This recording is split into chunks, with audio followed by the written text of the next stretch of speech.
이거는 그냥 망상을 더 공고화시킬 뿐이죠. 그러니까 문제 행동이 이렇게 더 발생한 건 치료 실패라고 봅니다. 네, 안녕하세요. 정신과 의사들의 솔직하고 은밀하고 자상한 정신건강과 마음 이야기 뇌부자들입니다. 오늘 저희 뭐 하기로 했죠?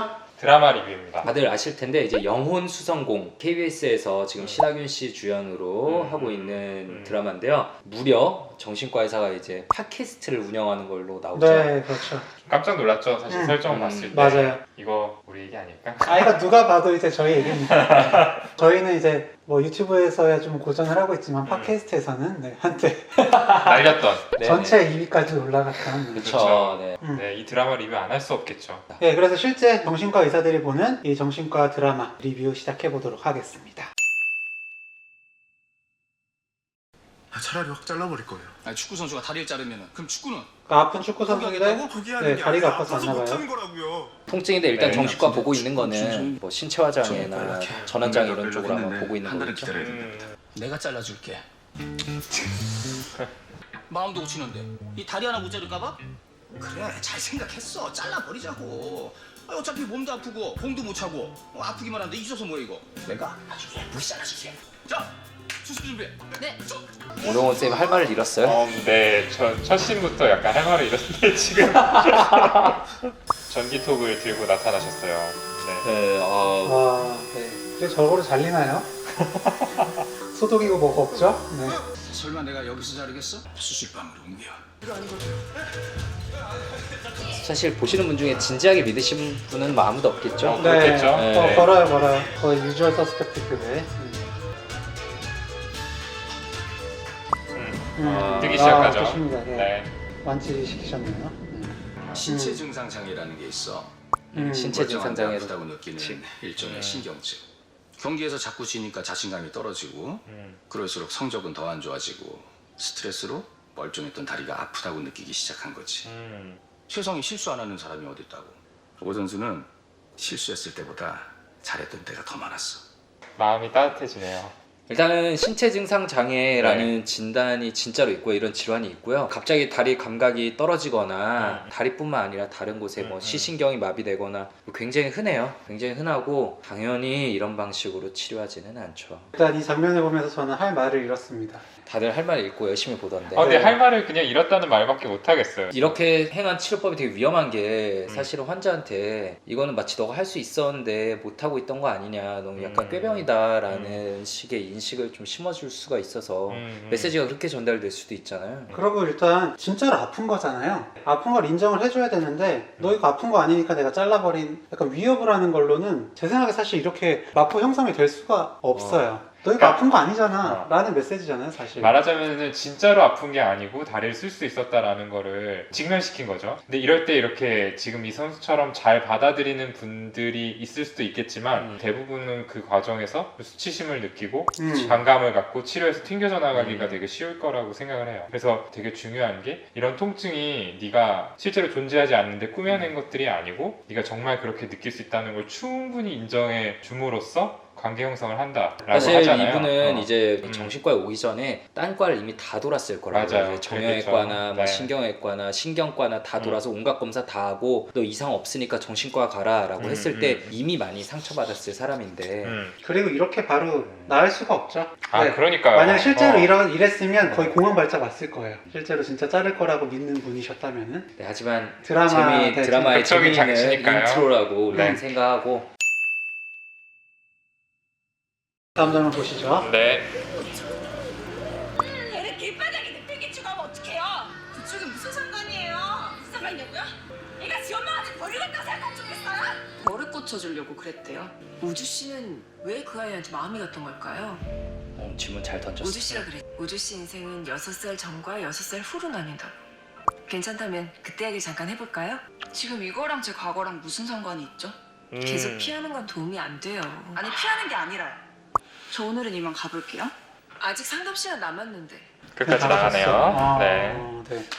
이 장면 재밌네. 그러니까 또 다른 주인공이죠. 소민 씨가 길을 가다가 엄마가 화가 나서 아이를 그냥 두고 가버리는 장면을 보게 되는데 그때 뭔가에 되게 감정적으로 자극을 많이 받아서 아이를 달래주고 다가오는 엄마한테 가서 굉장히 화를 내게 되죠. 거의 약간 폭발하듯이 화를 내게 되는 장면이 있었고 주치 선생님한테 와서 이야기를 하는 장면입니다. 아마도 6살 전후로 뭐 힘든 기억이 있었다라고 하는데 아마 비슷하게 좀 버림받은 그런 기억이 있지 않을까 싶고 그게 좀 재경험되면서 아이한테 과도하게 좀 이입이 되고 그래서 이런 모습을 보이지 않았을까. 네. 아마도 이 선생님도 그런 부분에 포인트를 맞춰서 저는 일단은 이 여자 선생님이 진도가 너무 빨리 나왔다고 생각해요. 거기서 왜 관심을 가졌어요? 그러니까 왜 아이에게 그렇게 됐어요? 라고 질문을 던지고 그 다음에 그분의 말을 그냥 기다렸으면 되는데 자기가 제 어릴 때 모습이 겹쳐 보인 것 같아요 라는 말이 나오게 그래요. 충분히 기다렸어야 되는데 자기가 먼저 갑자기 6살 때 답을 이미 정해버린 거야. 너무 훅 들어간 거죠. 네, 말하자면. 답을 이렇게 딱 정해버리고 해버리면은 환자분 입장에서는 좀 약간 저항을 느낄 수 있죠. 네, 그렇죠. 네. 그러니까 환자분이 어떻게 보면 스스로 답을 찾을 수 있는 기회를 한번 뺏은 거죠. 예, 그렇게 보면 좀 아쉬울 수 있겠어요. 우리 옛날 이렇게 했으면 혼났어요 이거. 아, 그치. 왜 더 기다리지 않았나 이때 라고. 왜 기다리지 않았어? 그리고 이제 그 도망치는 건 좋지 않아요 라고 이제 말씀을 하셨잖아요. 아. 좀 어떻게 얘기하는 게 좀 좋았을까요? 어떻게 했을 것 같아요? 위험한 네. 접근이죠. 환자분이 이런 반응을 보였다면은 혹시 이야기하시는 게 불편하시냐 이렇게 먼저 물어봤을 것 같아요. 그렇다라고 한다면은 그렇다면은 제가 기다리겠다. 그러고 그냥 이번 한 번은 넘어갔을 것 같습니다. 저는 그냥 지금 마음이 어떠냐고 그냥 물어볼 것 같아요. 도망이라고 이미 판단을 하신 거잖아요. 네, 그렇죠. 그렇게 평가를 하기 전에 어떤 생각인지 먼저 물어봐야 되지 않을까. 너무 답정너요. 상대가 뭐 말하면은 바로 또 맞받아치고 무슨 말싸움하는 것 같은 약간 느낌이 있는데 너 이렇게 잘못하고 있는 거 내가 아니까 그냥 시킨 대로 해라는 이미지를 약간 주잖아요. 도망친다는 표현은 사실 되게 공격적이에요. 내담자 입장에서는 굉장히 불편한 부분을 건드리는 워딩이라서 가급적 사용하지 않는 게 좋죠. 어쨌든 이 진료실을 보고 두 분이 상담하는 형태를 보면은 상당히 이제 정신분석적인 깊은 상담을 하는 곳인데 여기서는 최대한 치료자가 말을 아끼면서 그 사람의 생각이 어떻게 흘러가는지 충분히 더 기다렸어야 된다고 생각을 합니다. 그리고 솔직히 자기가 말 실수한 거 있으면 그건 또 사과도 해야 되고 어쨌든 그 다음에 돌아와서 리페어를 해야 되잖아요. 의사 입장에서는 자기가 뭔가 환자를 자극했다는 걸 굉장히 인정하기 싫기 때문에 그냥 얘기를 꺼내지 않고 넘어가고 싶은 어떤 욕구를 느낄 수 있지만 그래서는 안 되는 거죠. 사실 저번에 다녀가시고 난 다음에 저도 마음이 편치 않았다. 제가 뭔가 마음 불편하게 해드린 것 같았다 라는 것들을 먼저 꺼내보는 것도 좋을 것 같다는 생각이 들어요. 오, 환시 있고 환촉 있고 오. 지금 와. 피부를 뚫고 뭔가가 나오는 것 같은 환각을 보는 것 같아요. 보통은 뭐 열일하셨네. 약물 중독이나 금단, 특히 금단 때 벌레 기어가는 느낌 많이 오죠. 자, 환자에 대한 컨퍼런스 씬이에요. 교수님 아니에요? 교수님께서 레지던트들에게 프레젠테이션을 하고 있습니다. 거의 말이 안 돼. 다시 내원한 환자로 현재 우리 과에 의뢰된 상태다.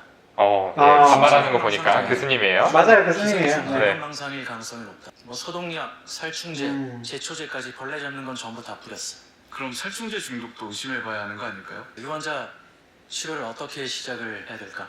일단은 약물 투여로 환자를 안정시켜야 됩니다. 저렇게 손 들어본 적 있어요? 벤조디아ze핀을 환자가 것 같습니다. 환자가 라포 관계가 형성되어 있지 않은 상태에서 그 약물부터 사용하는 게 도움이 될까? 그래서 제 생각엔 심리 상담부터 먼저 하는 게 좋을 것 같습니다. 환자가 지금 정신과 치료를 강하게 거부하고 있는데 그 보호자 상담을 통해서 알아보면 그때까지 기다렸다가는 피부가 전부 다 거덜날 것 같은데 나는? 진짜 난감한 상황이긴 하죠 이럴 때. 분명히 지금 환각과 망상이 있는데 어떻게 해야 될 것 같아요? 약을 써야 됩니다. 주사제 드릴 것 같아요. 네, 여기서 이제 TOC라고 얘기한 그 항정신병 약물이랑 저는 이제 벤조다이아제핀 하나 줘야죠 이럴 때는. 두 개 다 주사를 이제 네. 같이 일단 드린 뒤에 우리가 하나요 라고 부르는 하나는 항정신병 약물 보통 할로페리돌, 하나는 로라제팜 이렇게 항불안제 두 개를 벤조디아제핀계 네, 약물이죠. 두 개의 주사를 동시에 보통 이럴 때는 줍니다. 왜냐? 둘 중 뭐가 문제인지 모르니까. 저는 여기서 좀 불편한 게 약물 치료랑 상담 치료랑 너무 이제 분리하는 듯한 느낌이 맞아요. 네, 좀 불편해요. 상담 치료 좋습니다. 이분에게 정말 중요한 건 상담 치료일 수가 있는데 근데 어떻게 바로 상담을 해요?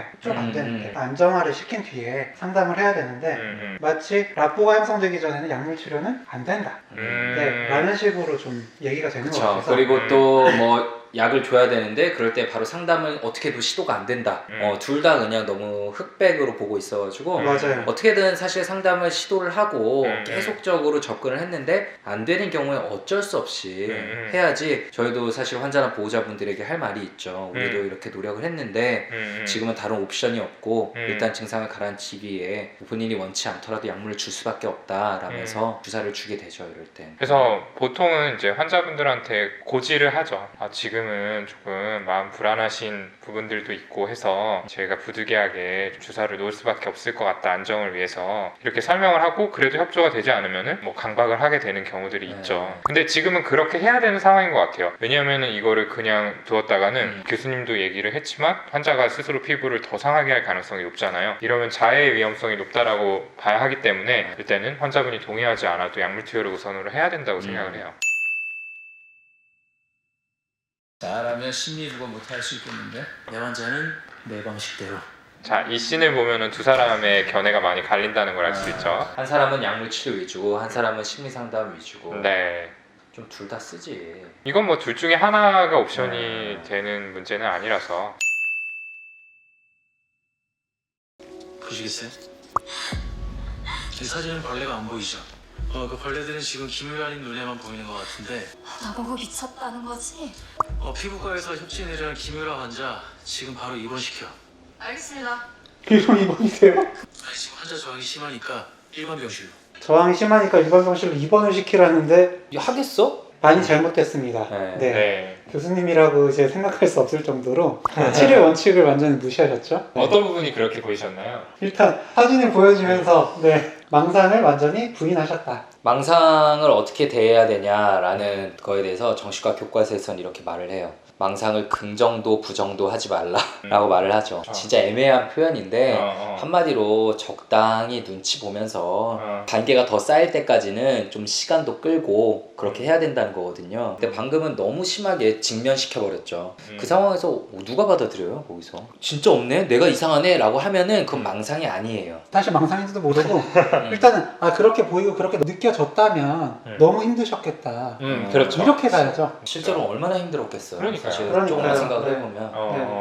그러니까 그 힘든 것들을 우리가 어. 도와줄 수 있다. 이런 식으로 가야 되는데 그리고 이제 바로 전화해서 입원시켜라. 사실은 이제 진짜 힘든 단계잖아요. 이 사람을 설득시켜 입원시키는 건 그거는 전공의한테 시키고. 그러니까 교수님한테 전화 받았어요. 가서 입원시켜. 하면 어떤 마음이 들 것 같아요? 어떻게 똥은 네가 싸는데 왜 내가 치료하는 그렇죠. 거야? 정확해요. 네, 그 마음 들 거예요, 이거. 네. 이거 이미 약간 정신과라는 곳 자체에 대해서 거부감을 그치. 키운 상태잖아요, 지금. 여기는 어차피 내 말 믿어주지 않는 곳이야. 무슨 수로 입원을 시켜. 그러니까 그것도 일반 병실로. 실종 신고 낼까요? 경찰에 신고할까? 실종 신고부터 해. 저럴 때 진짜 호종아 너무 힘든데. 차동일 찾았다. 네, 뮤지컬 시상식장에서 지금 경찰로 뭔가 일을 하고 있는 상황이죠. 인파 정리를 하고 있었습니다. 그러니까 장면 설명을 좀 드릴 부분이 신하균 씨가 환자의 망상에 동조를 해줘요. 그러니까 같이 뭐 일종의 경찰 놀이를 하는 거죠. 수고하십니다. 뭐 이렇게. 맞아요. 네. 아까 나온 그 다른 교수는 망상을 너 바로 망상이야 라면서 공격을 했잖아요. 네. 그렇죠. 근데 이제 또 완전 정반대로 신하균은 이제 망상에 동조를 해주는 거죠. 극과 극이죠. 네. 뭐 말하자면은. 이쪽 교수 라인은 좀 망했네요. 네. 그래서 이제 어쨌든 그 환자가 입원을 했는데 탈원을 하게 됐고 탈원한 환자를 찾으러 다니다가 이 시상식장에 경찰 행세를 하면서 와 있는 거를 봐서 신하균이 지금 시상식장에 온 상황인데 이미 일은 벌어졌죠. 지금 그렇죠. 보면은. 네. 이제 처음으로 만났어요. 무슨 일이야? 범죄 축정을 거부하고 달아난 현행범을 경찰서로 연행하는 중입니다. 죄송합니다. 이 정도면 진짜 이 망상이죠. 친구가 신빙이라 뭘 잘 몰라서 이런 일을 저지른 것 같은데 제가 대신 사과드리겠습니다. 그쪽은 누구신데요? 이 친구 사수입니다. 근데 이게 본인이 경찰이라고 믿으면서 이 사람 사수는 아닌 걸 어떻게 알아요? 너무 일관되지 않아.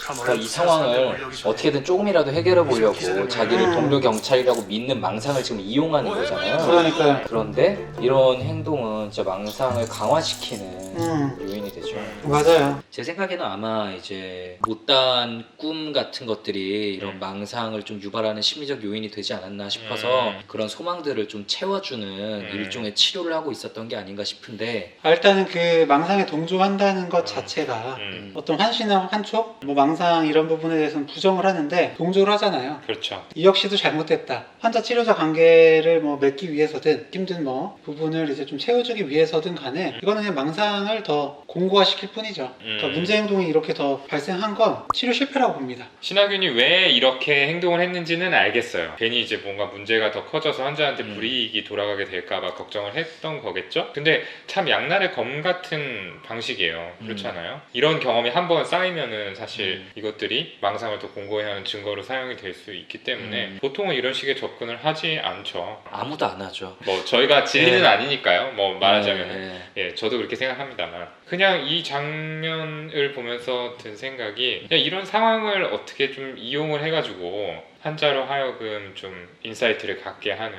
계기로 만들 수 있지 않았을까? 인사이트가 뭐죠? 병식이죠. 그러니까 자기가 병이 있다라는 거를 어느 정도로 인식하고 있느냐 그 정도를 의미를 하는 건데 지금 이제 보통 망상장애 환자분들 같은 경우에는 병식이 없는 경우가 대부분이죠. 인정하지 못하는 거죠. 이게 망상이라는 것을. 지금 어떻게 보면 그게 좀 어쩔 수 없이 깨질 수 있는 상황에 놓이게 된 건데 이거를 굳이 이렇게 덮어주려고 시도를 하는 게 맞나라는 생각이 좀 들어요. 이제 앞뒤가 좀 안 맞는 게 신하균 씨가 이 사람 경찰 아니다.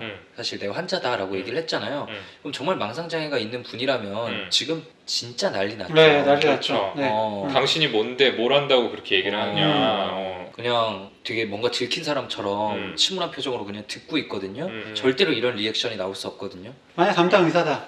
어떻게 했을 것 같아요? 경찰을 불러야죠. 맞아요. 네. 저는 그 시상식 장면을 본 순간 경찰에 연락하는 게 그렇죠. 네. 그게 환자분을 보호하는 길이에요. 맞아요. 사실은 네. 이런 상황을 더 겪지 않게 만들어주는. 이게 나중에 기억에는 분명히 남으시거든요. 내가 이런 증상으로 이런 행동까지 하다니 라면서 2차적으로 더 우울해지거나 힘드실 수도 있는 거라 네, 이건 환자분을 위해서라도 맞지 않는 어떤 접근이었다. 너무 우리가 모두 까기라서 좀 그렇긴 한데 어쩔 수가 없네요. 이걸 안 까고 지나갈 수는 없네요. 마음은 이해해요. 네. 네. 근데 치료적으로는 잘못됐다. 그러니까 가끔 그럴 때가 있어요. 이제 저희도 전공이 전연차일 때 자주 겪는 그런 문제들인데 도와드리고 싶은 마음이 있는데 어떻게 해야 될지를 모르다 보니까 잘못된 방법들을 써요. 공감을 해야 되는데 동조를 해버리는 그런 것들이죠. 물론 이런 행위들이 직접 겪으시는 환자분들이나 다른 보는 사람들에게 되게 인간적이다, 환자를 위하는 행위다, 공감을 잘하는 의사다라고 보일 수 있겠지만 그건 또 치료하고는 별개의 문제거든요. 그러니까요. 냉정함을 잃지 않아야 되는 순간들이 있죠. 그런 오해가 쌓일까봐 사실 되게 걱정이 돼요. 뭔가 이렇게 해야만 좋은 의사고 이렇게 하지 않고 그냥 뭔가 논리적으로만 얘기하는 의사는 좋지 않은 의사 그런 식으로 받아들여지게 빨리 될까봐. 상담을 끝내고 약 처방만 하고 그걸로 네. 돈만 벌려는 의사로 또 그런 이미지가 공고화될까봐 좀 걱정되긴 하네요. 사실. 다음 장면 볼까요? 오늘 영상 조금이라도 재밌고 유익하셨다면 구독, 네, 좋아요. 댓글 쓰기, 알림 설정까지 네, 꼭 부탁드립니다. 감사합니다. 감사합니다.